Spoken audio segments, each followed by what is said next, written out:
अस्सलाम वालेकुम नाज़रीन, तव्हां ॾिसी रहिया आहियो जामेट्री इन drawing and life skills channel. अॼु असां सिखंदासूं 100 दर्जनि जी, 125 दर्जनि जी ऐं 160 दर्जनि जी कुंडूं कीअं ठाहींदासूं।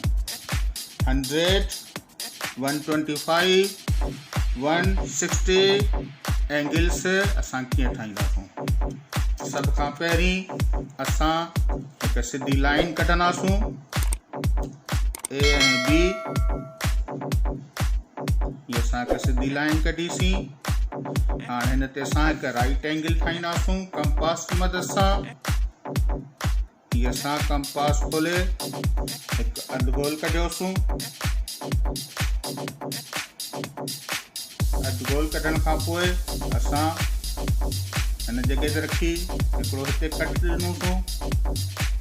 जिते ई कट ॾिनोसीं उते कंपास जी चुंब रखी ॿियो कट ॾींदासूं हिन तरीक़े सां, ऐं हीउ टियों कट ॾींदासूं हिन तरीक़े सां।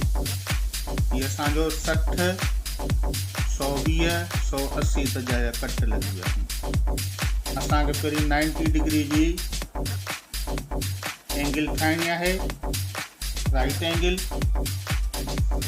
60 ते रखी असां घेरो लॻायो, 120 ते रखी हीअ असां ॿियो घेरो लॻाईंदासूं। हिननि ॿिन्ही खे पॉइंट ॾींदासूं। पॉइंट ॾेई असां 90 दर्जनि जी हिकु एंगल ठाहींदासूं। हीअ 90 दर्जनि जी एंगल असांजी ठही वई 90 डिग्रीज़ एंगल। हाणे हिते असां 180 ते हिकिड़ो कट लॻायो आहे, उनखे पॉइंट्स ॾींदासूं। पॉइंट्स ॾेई स्केल सिधी ते रखी हिन पॉइंट सां बिल्कुलु सिधो मिलाए असांखे लाइन कढंदासूं हिन तरीक़े सां। हाणे असांखे 125, 100 ऐं 160 दर्जे जी एंगल्स ठाहिणियूं आहिनि। हुन लाइ कंपास असांजो उहो ई साॻियो खुलियल हुजे, उनखे नंढो वॾो नाहे करणो। कंपास असांजो एज इट खुलियल हुजे। असां हिते 90 डिग्रीज़ ते जेको कट लॻायो आहे मथे, उते कंपास रखी हिकिड़ो घेरो पाईंदासूं हिन तरीक़े सां। जिते हीअ अधु गोल जी लाइन, अधु गोल जो घेरो ऐं हीअ 90 डिग्री जी एंगल जी लाइन पाण में कटीनि पयूं, उते असां कंपास जी चुंब रखंदासूं ऐं हिते घेरो पाईंदासूं। हीअ असांजी 125 जी एंगल ठही वई। हिनखे असां लाइन ॾेई मिलाए तव्हांखे ॾेखारियां त ॾिसो।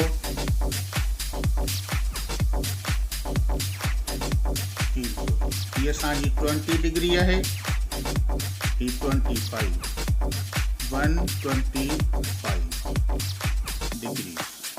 ही 125 जी कुंड ठही वई। हाणे असांखे जेकॾहिं 160 दर्जनि जी कुंड ठाहिणी आहे त उनजे लाइ तरीक़ेकार इहो आहे त असां हिते जेको 125 ते असां जेको आहे सो कट लॻायो आहे, उते असां कंपास रखी हिकिड़ो कट हेठि लॻाईंदासूं हिन तरीक़े सां। वरी 120 ते असां कंपास जी चुंब रखी हिकिड़ो कट लॻाईंदासूं। जिते ॿई पाण में कट कटीनि था उते असां पॉइंट्स ॾींदासूं। पॉइंट्स ॾियण खां पोइ असां हिन लाइन खे बिल्कुलु हिन सां सिधो मिलाईंदासूं हिन तरीक़े सां। हीअ असांजी 160 जी एंगल ठही वई, 160 दर्जे जी एंगल। हाणे असांखे 100 दर्जनि जी जेकॾहिं एंगल ठाहिणी आहे त असां 160 वारी ते कट ते हिते अधु गोल वारो कट ऐं लाइन वारो कट जिते पाण में कटीनि पिया, हिते रखी कंपास जी चुंब हिकिड़ो ईअं घेरो ॾींदासूं।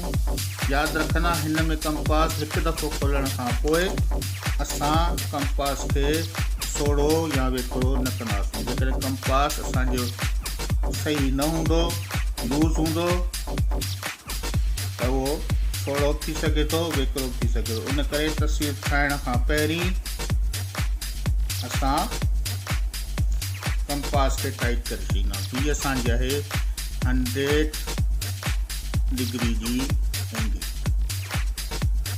सेम साॻियो ई तरीक़ो गुज़िरियल वीडियो में मूं तव्हांखे सम्झायो हो। हिन पासे उहे सोड़ियूं कुंडूं हुयूं, हिन पासे वेकिरियूं कुंडूं आहिनि। उमेद त तव्हांखे हीअ तस्वीर सम्झ में अची वई हूंदी। वीडियो पसंदि आए त लाइक कंदा,